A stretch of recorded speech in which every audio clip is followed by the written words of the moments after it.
rate increase, I think you need to think. But I won't get into trouble. I'm amongst lawyers, so I'll probably be safe for a while. The 5 key nuggets for a winning business in Africa. Number 1, understand your territory. Number 2, innovation. 3, navigating through threats. 4, navigating through opportunities. And 5, have a relentless drive and determination. But before I unpack these nuggets, or one of them at least for tonight, and hopefully the rest you'll go through when you go into the book, who am I? Who is this young, handsome man standing in front of me? First and foremost, I'm a husband to a beautiful wife, Praxedis. She's right at the back there.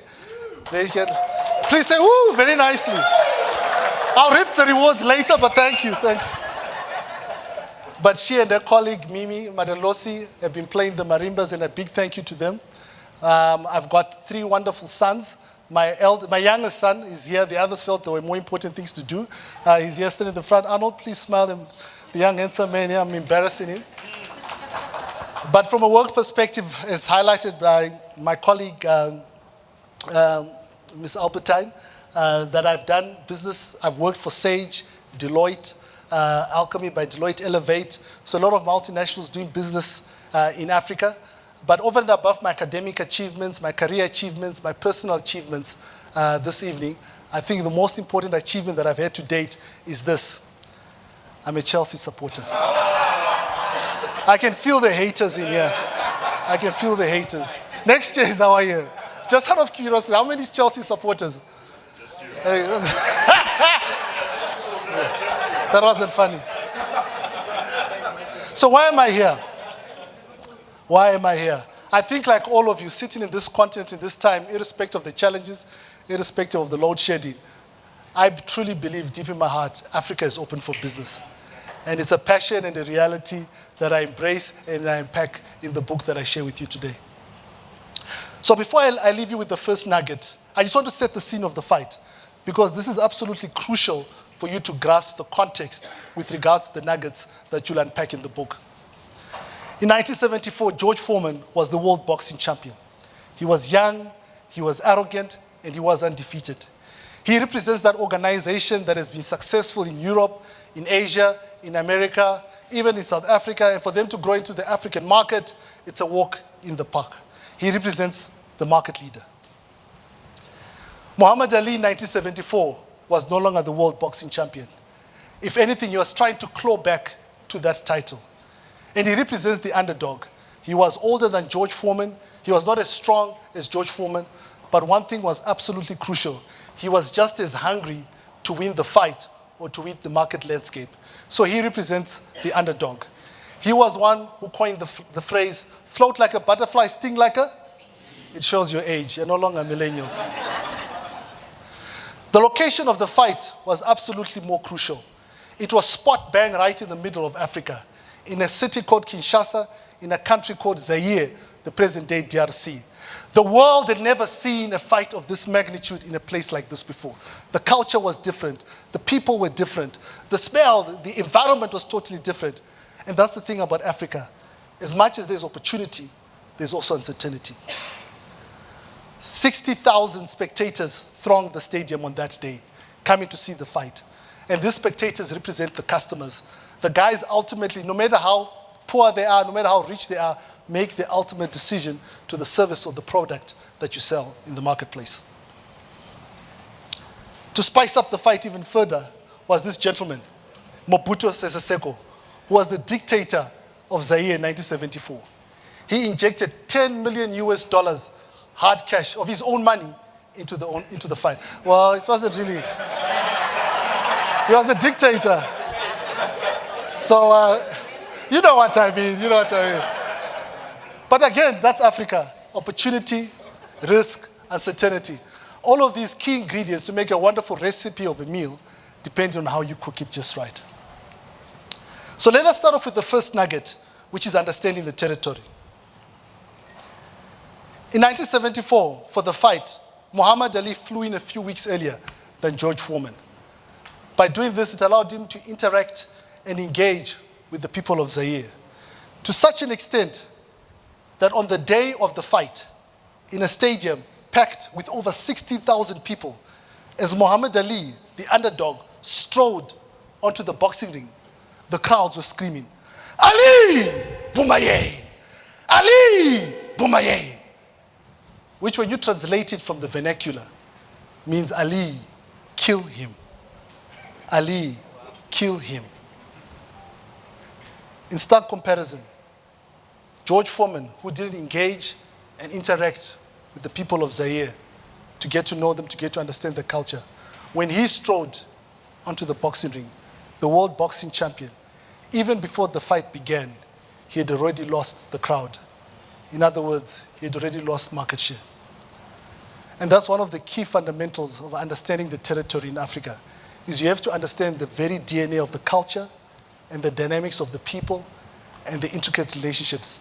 By doing that, it gives you a competitive edge amongst the other players that you're competing with on the market. Africa, as you know it, is humongous. China, USA, India, I would have put Russia there, but I want to come back for another event here. Is Mike still here? Okay, he's gone, so I can get away with it. But we know it as a continent, it's huge. But to even complicate further, there are 54 African countries. Actually, it's 55, but the Western Sahara story, we can go on forever and ever. But these bring all complexity and uniqueness to the continent. And one of the key successes that I always recommend to clients about Africa is don't try and homogenize the continent. Appreciate the heterogeneity and navigate through that. I'll land and come to an end with this nugget, with this point. It's an African proverb that says, where water is the boss, the land must obey. That's actually Victoria Falls for those people who don't travel. No matter how many Zambians are here, Victoria Falls is on the Zimbabwean side of the border. Don't let them lie to you. All the Zimbabweans, raise your hand and agree. Yeah, thank you. Now you know how we win elections in Zimbabwe. But where water is the boss, the land must obey. In other words, though sometimes it's not to change the environment, but adapt your strategy to the environment. And a lot of you around here totally understand what I'm talking about. So again, the 5 key nuggets for winning business in Africa. 1 is understand the territory. 2, navigate through innovation. Navigate through threats and opportunities. And ultimately have a relentless drive and determination. This evening, I've shared with you the first one. And the reason I've done that is that you're going to buy the books to read the other 4. And hopefully you can also have a PhD, international business strategy like me. So I'll conclude with this, ladies and gentlemen. Africa is open for business. In fact, it has never been closed. The question is your business strategy ready for Africa? Thank you.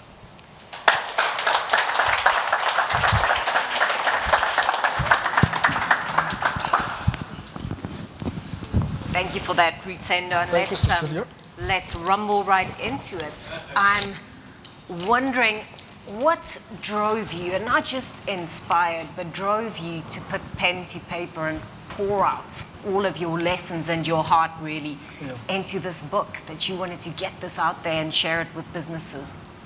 Thanks, Cecilia. And I think every time I'm asked that question, it helps me reflect a lot. And I think more importantly, when I'm amongst an audience like this, there are a number of guys who are subject matter experts and who've probably delved into the African continent more than me.